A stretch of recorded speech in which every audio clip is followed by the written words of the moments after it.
Pleasure to have the head of the Republican Conference, I think that's what they call it, Elise Stefanik, the number 3 Republican in the House. How are you? Great to be with you, Mark.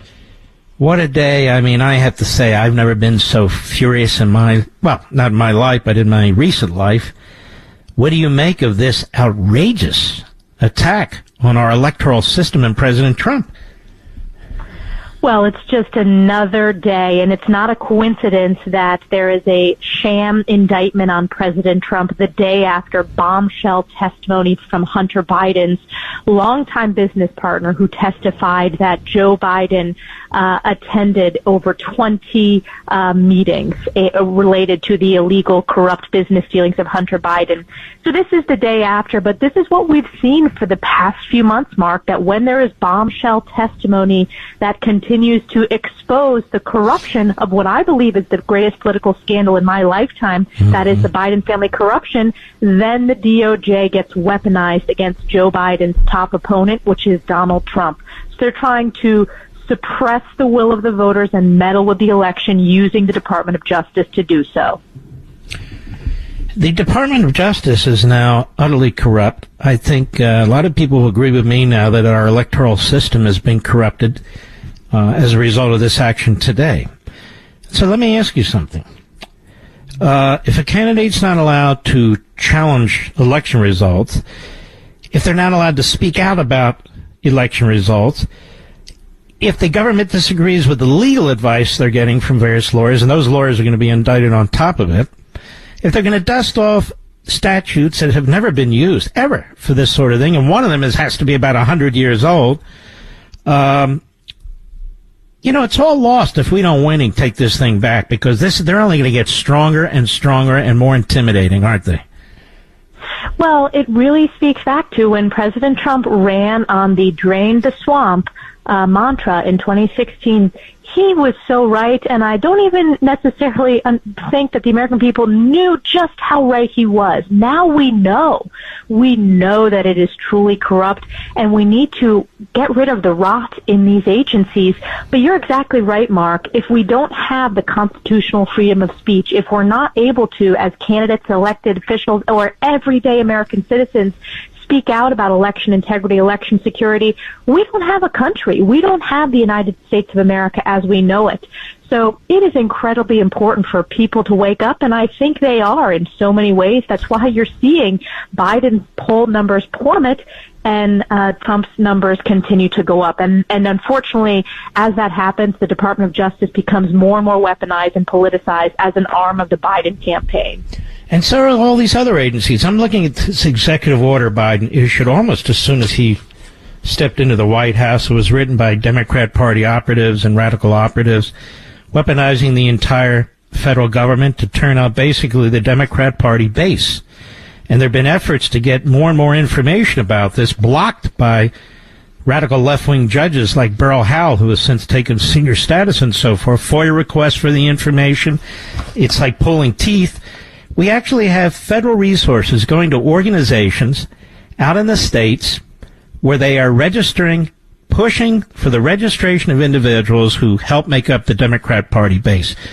So this is really outrageous. Between that and the criminalization of politics with the Biden Justice Department, people are throwing up their hands and saying, what the hell? And I have to be honest with you, Lisa. I hear Republicans saying no special counsel for Biden. And then I hear them saying, no impeachment inquiry yet. We're not ready. I'm sitting here thinking, well, when are we going to be ready?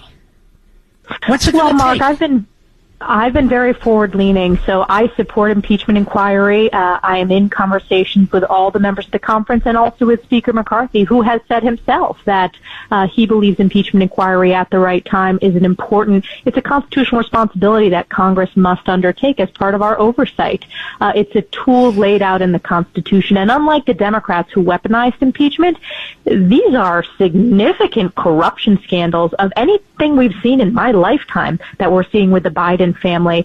But we have a number of tools. Think about the oversight tools we had. If it were not for House Republicans, the American people would not know of the 20-plus LLCs. They would not know of the tens of millions of dollars flowing not just to Hunter Biden, but dozens of Biden family members. Tens of millions of those dollars flowed while Joe Biden was vice president. If it were not for House Republicans demanding those depositions, most recently of Hunter Biden's business partner, we would not have known, and the American people wouldn't have known that Joe Biden had lied, saying he had never spoken to his son about his business dealings. We know that's false, and the White House has been forced to change their statement on that, even though they think the American people, they show a fundamental lack of respect by saying, no, we didn't change our position. It's very explicit the White House has changed their position to cover their tracks. The other tool we have in Congress is the appropriation tools. So to go after each of these agencies when there are these politicized overreach, and we've just done that. For example, the Veterans Affairs Committee, we fully funded our veterans, but you know what we went after, Mark? We went after the office in VA that falsely politically attacked Republicans, claiming we were going to cut vets, when the reality is we voted to increase spending for veterans. And every Democrat this last week voted against increasing veterans benefits and increasing funding. So that's an example where we will take a scalpel and look at all these politicized agencies from top to bottom of the different departments. Are we going to take a scalpel to the Attorney General's office? Are we going to take a scalpel to the FBI Director's office? And are we going to take a sledgehammer to their request for a new headquarters? Oh, we're taking the sledgehammer request for the new headquarters for sure.